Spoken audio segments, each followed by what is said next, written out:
வணக்கம் மக்களே, welcome to third I and sports. இந்த வீடியோவில் நம்ம என்ன பார்க்க போகிறோன்னா, இந்தியா வெஸ் பங்களாதேஷ் வார்ம் அப் மேட்சோட அனலைஸை தான் பார்க்க போகிறோம். இந்த வார்ம் அப் மேட்ச்சில் இந்தியா ஆடினதை வச்சு இந்தியாவோட டீம் செலெக்ஷன் எப்படியெல்லாம் இருக்கலாம்னு ஒரு 5 பாயிண்ட்ஸை சொல்ல போகிறோம். வாங்க வீடியோக்குள்ளே போகலாம். ஃபஸ்ட்டு என்ன பாயிண்ட் பார்க்க போகிறோன்னா, Rohit and Kohli may open for India. பங்களாதேஷுக்கு அகெயின்ஸ்டாக நடந்த வார்ம் அப் மேட்ச்சில் ஜெய்ஸ்வால் ஓப்பன் பண்ணலை. ஸோ ரோஹித்துக்கு ஓப்பனிங் பார்ட்னராக கோலி விளையாட சான்ஸ் இருக்குது. ரோஹித் அண்ட் கோலி 2 பேருமே எக்ஸ்பீரியன்ஸ் பிளேயர்ஸ். ஓப்பன் பண்ணுறது இந்தியா டீமுக்கு நல்ல ஒரு அட்வான்டேஜாக இருக்கும். ரோஹித் அண்ட் கோலி ஓப்பன் பண்ணாங்கன்னா மிடில் ஆர்டரில் யங்ஸ்டர்ஸ் கொஞ்சம் ஃபியர்லெஸ்ஸாக ஆடுவாங்க. ஸோ இந்தியா பேட்டிங் ஸ்ட்ராங்காக இருக்கும். இப்போது கோலி ஓப்பன் பண்ணால் நம்ம பிக் ஹிட்டின் ஆல்ரவுண்டர் தூபே மிடில் ஆர்டரில் ஆட வைக்கலாம். கோலி நம்பர் 3ல் ஆடினா டீம் காம்பினேஷன் படி சிவம் தூபேவை டீமில் ஃபிட் பண்ண முடியாது. அண்ட் கோலி ஓப்பனிங்கில் ஆடுறது அட்வான்டேஜாக இருந்தாலும் அவங்க 2 பேரும் கொஞ்சம் சீக்கிரமாக அவுட் ஆகிட்டாங்கன்னா அடுத்து இன்னிங்ஸை ஃபுல்லாக எடுத்துகிட்டு போகிற அளவுக்கு எக்ஸ்பீரியன்ஸ்ட் பிளேயர்ஸ் இல்லை. லாஸ்ட்டு வேர்ல்டு கப்பில் பாகிஸ்தான் கூட நம்ம ஆடின மேட்ச்சில் நமக்கு 4 விக்கெட்ஸ் ரொம்ப சீக்கிரமாக போயிடுச்சு. அதுக்கு அப்புறம் கூட கோலி ஃபுல்லாக ஆடி அந்த மேட்சை வின் பண்ணி கொடுத்தாரு. ஸோ அந்த மாதிரி சுச்சுவேஷனில் எக்ஸ்பீரியன்ஸ் பிளேயர்ஸை கொஞ்சம் மிஸ் பண்ணுவோம். செகண்ட் பாயிண்ட் பார்த்தீங்கன்னா, India might prefer Arshdeep over Siraj. இந்த T20 வேர்ல்டு கப்பில் இந்தியா 2 ஃபாஸ்ட் பவுலர்ஸ் தான் ஆட போகிறாங்கன்னு டிசைட் பண்ணால் ஃபஸ்ட்டு ஆப்ஷனாக டிஃபால்ட்டாக ஜஸ்பிரீத் பும்ராவை தான் சூஸ் பண்ணுவாங்க. செகண்ட் ஃபாஸ்ட் பவுலராக அஸ்தீப் ஆர் சிராஜ் அப்படின்னு வரும்போது India most probably Arshdeep Singh தான் ப்ரிஃபர் பண்ணுவாங்க. இந்தியா பங்களாதேஷோட ஆடின வார்ம் அப் மேட்ச்சில் கூட பார்த்தீங்கன்னா அர்ஷ்தீப் சிங் தான் இன்னிங்ஸை ஸ்டார்ட் பண்ணி வச்சுருப்பார்.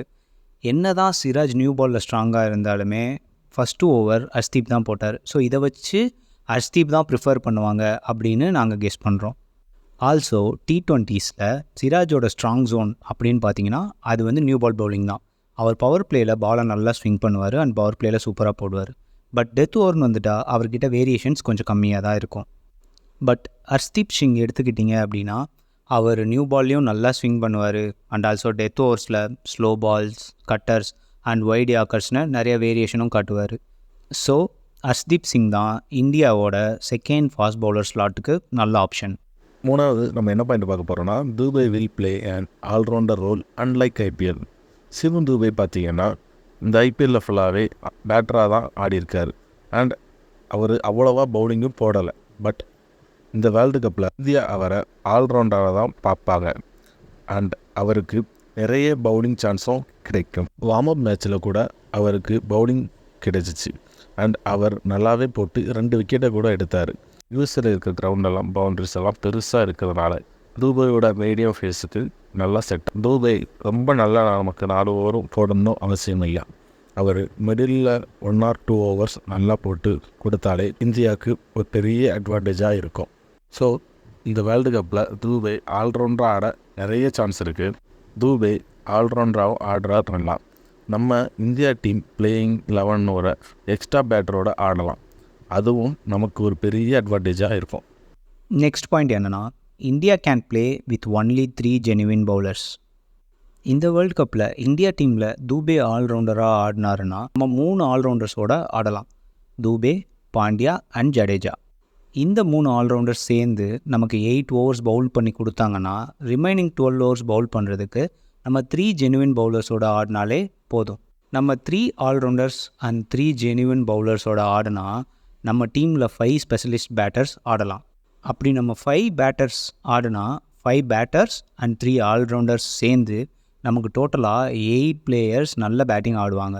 ஸோ அப்போ நம்ம பேட்டிங் ரொம்ப ஸ்ட்ராங்காக இருக்கும். இந்த காம்பினேஷனில் ஆடினா ரவீந்திர ஜடேஜாவே நம்பர் 8ல் ஆடுவார். அந்த அளவுக்கு நம்ம பேட்டிங் ஸ்ட்ராங்காக இருக்கும். நம்ம ஒன்லி 3 ஜெனுவின் பவுலர்ஸோடு போனால் நம்ம பேட்டிங் ரொம்ப ஸ்ட்ராங்காக இருக்கும். பட் நமக்கு பவுலிங் கொஞ்சம் வீக்காக சான்ஸ் இருக்குது.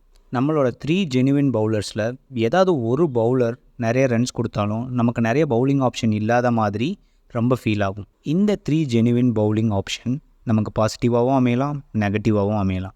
இது நமக்கு பாசிட்டிவாக அமையணும் அப்படின்னா அது பாண்டியா அண்ட் தூபேவோட பவுலிங்கில் தான் இருக்குது. ஸோ அவங்க எந்த அளவுக்கு நல்லா பவுலிங் போட்டு கொடுக்குறாங்களோ அந்த அளவுக்கு இந்த ஆப்ஷன் இந்தியாவுக்கு ரொம்ப பாசிட்டிவாக அமையும். லாஸ்ட் பாயிண்ட் என்னென்னா, Rishabh Pant might bat at number 3. நம்ம ஆல்ரெடி பார்த்த மாதிரி ரோஹித் அண்ட் கோலி ஓப்பன் பண்ண நிறைய சான்ஸ் இருக்குது.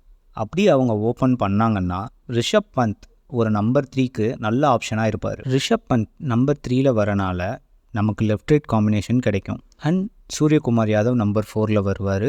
வந்து மிடில் ஓவர்ஸில் நல்லா டாமினேட் பண்ணி மிடில் ஓவர்ஸ்லேயும் நம்மளுக்கு நிறைய ரன்ஸ் அடிச்சு கொடுப்பார். பங்களாதேஷ் கூட நடந்த வார்ம் அப் மேட்ச்சில் பார்த்தீங்கன்னா ரிஷப் பந்த் நம்பர் 3 தான் ஆடினார். ஸோ அதனால் இந்தியாவோட வேர்ல்டு கப் மேட்சஸ்லேயும் ரிஷப் பந்த் நம்பர் 3 ஆட சான்ஸ் இருக்குது. ரோஹித் அண்ட் கோலி ஓப்பன் பண்ணால் மட்டும்தான் ரிஷப் பந்த் ஒரு நல்ல நம்பர் 3 ஆப்ஷன். இப்போ இந்தியாவுக்கு கோலி ஓப்பன் பண்ணாமல் ஜெய்ஸ்வால் அண்ட் ரோஹித் தான் ஓப்பனிங் ஆடுறாங்க அப்படின்னா நல்ல நம்பர் 3 ஆப்ஷன் யாருன்னு கேட்டிங்கன்னா விராட் கோலி தான். ஏன்னா விராட் கோலி தான் நம்பர் 3ல் பீஸ்ட். இந்த வீடியோ பிடிச்சிருந்தா லைக் பண்ணுங்கள், கமெண்ட் பண்ணுங்கள், ஷேர் பண்ணுங்கள். இன்னும் இந்த மாதிரி நிறைய வீடியோ பார்க்கணுமா? மறக்காமல் நம்ம சேனலுக்கு சப்ஸ்கிரைப் பண்ணுங்கள்.